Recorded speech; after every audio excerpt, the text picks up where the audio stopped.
Au nom de l'Assemblée générale, j'ai l'honneur de souhaiter la bienvenue à son Excellence, M. Alassane Ouattara, Président de la République de Côte d'Ivoire, et je l'invite à prendre la parole devant l'Assemblée. Monsieur Sabah Korossi, Président de la 77e session de l'Assemblée générale des Nations unies, Excellences, Mesdames et Messieurs les chefs d'État et de gouvernement, Monsieur Antonio Guterres, secrétaire général des Nations unies, Excellences, Mesdames et Messieurs, honorables délégués, Monsieur le Président, je voudrais tout d'abord vous féliciter pour votre brillante élection à la présidence de la 77e session de l'Assemblée générale des Nations unies. Je vous souhaite plein succès dans l'accomplissement de cette haute mission. Je tiens également à adresser mes sincères félicitations à votre prédécesseur, M. Abdullah Chahid, pour son leadership remarquable et sa gestion efficace de nos travaux lors de la session écoulée. Monsieur le Président, ces initiatives louables dans un contexte difficile, marqué notamment par la pandémie de la COVID-19, ont permis d'entretenir l'espoir en un meilleur avenir. Je voudrais rendre un vibrant hommage à M. Antonio Guterres, secrétaire général des Nations unies, et l'assurer du plein soutien de mon pays à ses efforts inlassables visant à renforcer le rôle de notre organisation commune dans la réalisation des objectifs que nous nous sommes fixés. Monsieur le secrétaire général, tous mes encouragements vous accompagnent, notamment dans la mise en œuvre des propositions pertinentes contenues dans votre rapport intitulé « Notre agenda commun ». Monsieur le Président, Excellences, Mesdames et Messieurs, la Côte d'Ivoire se félicite des succès majeurs obtenus dans bien des domaines par l'Organisation des Nations unies depuis sa création. Dans ce cadre, mon pays voudrait remercier le Haut Commissariat des Nations unies pour les réfugiés, le HCR, qui a déclaré le 30 juin 2022 la fin du statut de réfugié ivoirien. Je saisis cette occasion pour saluer l'excellente coopération entre le HCR et mon pays. Toutefois, la multiplication et la complexité des défis en matière de paix, de sécurité, de démocratie, de protection des droits de l'homme, la préservation de l'environnement demeurent des sujets de préoccupation. Je salue la pertinence du thème de la présente session qui nous invite à envisager des solutions pour relever les défis auxquels nous sommes confrontés. Monsieur le Président, Excellences, Mesdames et Messieurs, l'aggravation des tensions géopolitiques et l'émergence de nouveaux conflits internationaux mettent à mal la paix et la sécurité internationale. La guerre en Ukraine vient de nous rappeler que la paix est une quête permanente qu'il est impérieux de poursuivre sans relâche. Cette confrontation avec le risque d'un recours à l'arme nucléaire continue de fragiliser la paix mondiale et de plonger l'humanité dans des crises multiformes. Elle nous révèle encore une fois les limites de l'option militaire dans le règlement des conflits.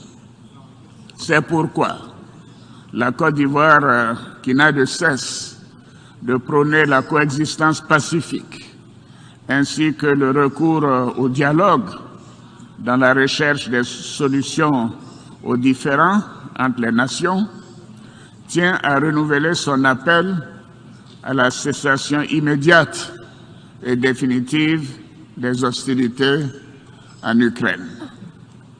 Cette guerre a de sérieuses conséquences économiques, financières et sociales sur les pays africains. En effet, la hausse du prix du pétrole et les difficultés d'approvisionnement des marchés en céréales et en engrais ont entraîné une inflation généralisée et une hausse des taux d'intérêt sur les marchés internationaux et un ralentissement de la croissance mondiale. Ainsi, pour plusieurs pays africains, ce conflit se traduit par une difficulté à financer leurs économies et une augmentation des prix des produits de première nécessité et même des cas de famine en raison de leur dépendance aux céréales et aux engrais en provenance d'Ukraine et de Russie. Cette situation a conduit le gouvernement ivoirien à subventionner les prix des produits pétroliers et le blé et à plafonner temporairement les prix de plusieurs produits alimentaires de grande consommation en vue de soutenir les ménages, notamment les plus défavorisés. Je salue la signature à Istanbul le 22 juillet 2022 sous l'égide des Nations Unies et de la Turquie de l'accord sur la sortie du blé ukrainien. Nous regrettons cependant que seulement 17% du blé exporté d'Ukraine depuis cette date ait été réservé aux pays africains. Face à ce constat, la Côte d'Ivoire demande à nouveau que la priorité soit accordée à l'Afrique dans l'application de l'accord d'Istanbul. Par ailleurs, nous lançons un appel pressant aux institutions financières internationales et aux partenaires au développement de l'Afrique en vue de mobiliser les ressources nécessaires pour soutenir les pays les plus fragiles afin de faire face aux effets multiformes du conflit en Ukraine. Monsieur le Président, Excellences, Mesdames et Messieurs, les opérations de maintien de la paix des Nations Unies représentent la manifestation tangible de notre action collective au service de la paix dans les pays victimes de conflits. La Côte d'Ivoire, qui a abrité l'une des plus importantes opérations de maintien de la paix des Nations Unies en Afrique, mesure à sa juste valeur le sacrifice consenti par les pays contributeurs de troupes afin de permettre le retour de la paix et de faciliter la reconstruction post-conflit. C'est fort du succès de l'opération des Nations Unies en Côte d'Ivoire, qui s'appelait l'ONUCI, et de notre foi aux valeurs de la Charte des Nations Unies, que mon pays a décidé de participer activement aux opérations de maintien, aux opérations de paix des Nations Unies, comme je l'ai déclaré devant le Conseil de sécurité en décembre 2018.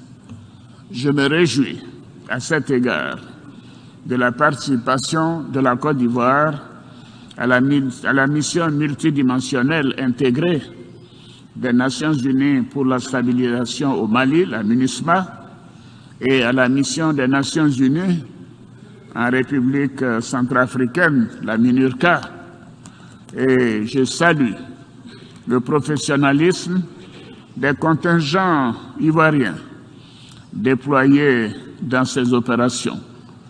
Je m'incline devant la mémoire des soldats ivoiriens morts pour servir la cause de la paix dans le pays frère du Mali, qui a résolument besoin de l'engagement de tous à ses côtés dans sa lutte contre les groupes terroristes armés. Malheureusement, dans ce contexte de lutte contre le terrorisme, 46 soldats ivoiriens déployés en qualité de 8e détachement de l'élément de soutien national, NSE, au sein de la MINUSMA au Mali, ils sont injustement détenus depuis le 10 juillet 2022. J'appelle à nouveau à leur libération sans délai. Mon pays encourage les autorités maliennes à concentrer leurs efforts sur la lutte contre le terrorisme et à mettre en œuvre de façon résolue les différentes étapes du chronogramme de la transition, ainsi que les réformes politiques et institutionnelles en vue des élections présidentielles prévues en février 2024 pour le bien-être du peuple malien. Monsieur le Président, Excellences, Mesdames et Messieurs, le terrorisme continue de représenter une menace majeure contre la paix et la sécurité internationale et un immense défi qu'aucun pays n'est parvenu à résoudre et à relever seul. C'est pourquoi nous devons renforcer nos instruments collectifs de lutte contre ce fléau et faire preuve de solidarité et de détermination.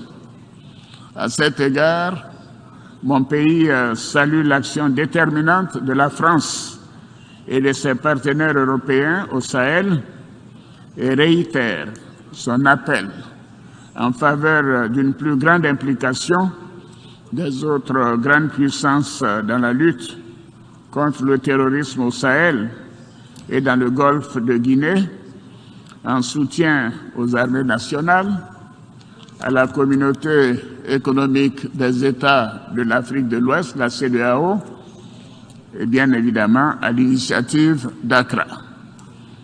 Afin de contribuer à cet effort collectif, la Côte d'Ivoire met à la disposition des pays africains l'Académie internationale de lutte contre le terrorisme, structure basée dans la ville balnéaire de Jacquesville, qui forme à tous les métiers civils et militaires de la lutte contre le terrorisme.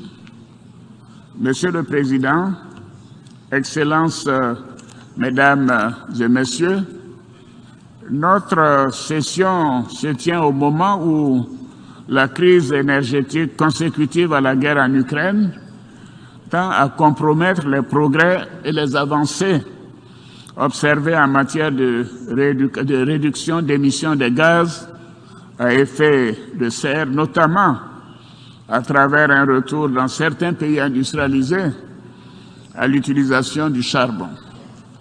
Le temps, hélas, nous est désormais compté et nous devons agir vite et mettre en œuvre l'ensemble des engagements contenus dans l'accord de Paris afin de réaliser l'objectif de maintenir le réchauffement de la planète en dessous du seuil de 1,5 degré Celsius. Pour atteindre cet objectif, les pays développés doivent drastiquement réduire leurs émissions de gaz à effet de serre et honorer leur engagement de mobiliser 100 milliards de dollars par an en faveur des pays en développement. La COP27, qui se tiendra en Égypte, offrira, j'en suis convaincu, une nouvelle occasion de renouveler l'engagement politique de toutes les parties prenantes à contribuer au financement de la lutte contre le réchauffement climatique. Je voudrais indiquer à nouveau que mon pays respectera ses engagements son engagement au titre de l'accord de Paris sur le climat et entend œuvrer à la protection de son patrimoine forestier et de sa riche biodiversité. C'est tout le sens de l'initiative d'Abidjan, Abidjan Legacy Programme, lancée à l'occasion de la 15e conférence des parties de la Convention des Nations Unies pour la lutte contre la désertification, la COP15, que la Côte d'Ivoire a eu l'honneur d'abriter du 9 au 20 mai 2022. Je me réjouis de la mobilisation exceptionnelle et du soutien financier des partenaires au développement en faveur de l'initiative d'Abidjan, qui a très rapidement recueilli les ressources nécessaires à sa mise en œuvre, soit plus de 2,5 milliards de dollars américains. Monsieur le Président, Excellences, Mesdames et Messieurs, aujourd'hui, plus que jamais, l'humanité a un moment charnière de son avenir. Les menaces auxquelles nos pays sont confrontés nous obligent à davantage de solidarité, de collaboration, de justice et d'équité, principes qui fondent le multilatéralisme auquel mon pays reste attaché. C'est dans cet esprit que la Côte d'Ivoire appelle à une réforme en profondeur du Conseil de sécurité des Nations Unies, au sein duquel l'Afrique trouverait sa juste place. Je vous remercie, Excellences, Mesdames et Messieurs, de votre aimable attention. On behalf of the Au nom de l'Assemblée générale, je voudrais remercier le Président de la République de Côte d'Ivoire pour la déclaration qu'il vient de prononcer. Je prie le protocole de bien vouloir raccompagner son Excellence. L'Assemblée va entendre l'allocution de son Excellence Julius Maada Bio, Président de la République de Sierra Leone.